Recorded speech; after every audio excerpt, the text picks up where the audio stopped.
Social మీడియాలో చూసే censor play వీడియోలు నిజంగా పనిచేస్తాయా?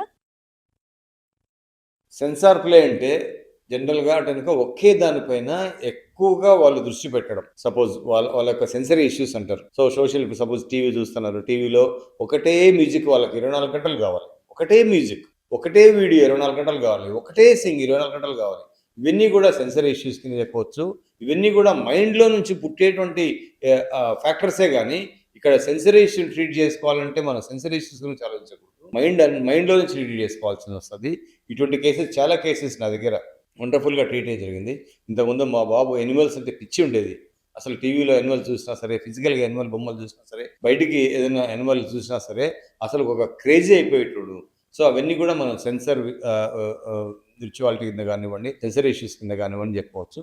బట్ అవన్నీ కూడా మనం ట్రీట్ చేసుకోవాలంటే కనుక మైండ్‌లో నుంచి బెటర్ జరిగినప్పుడే బెటర్ అవుతాయి. ఇక్కడ వీటికి అంతటికి రూట్ కాజ్ ఏంటి? మైండ్ స్థిమితంగా లేకపోవడం వల్ల. వీటికి అందరికీ రూట్ కాజ్ ఏంటి? మైండ్ యొక్క రెస్ట్‌లెస్‌నెస్ కండిషన్ అలాగే ఉండడం వల్ల.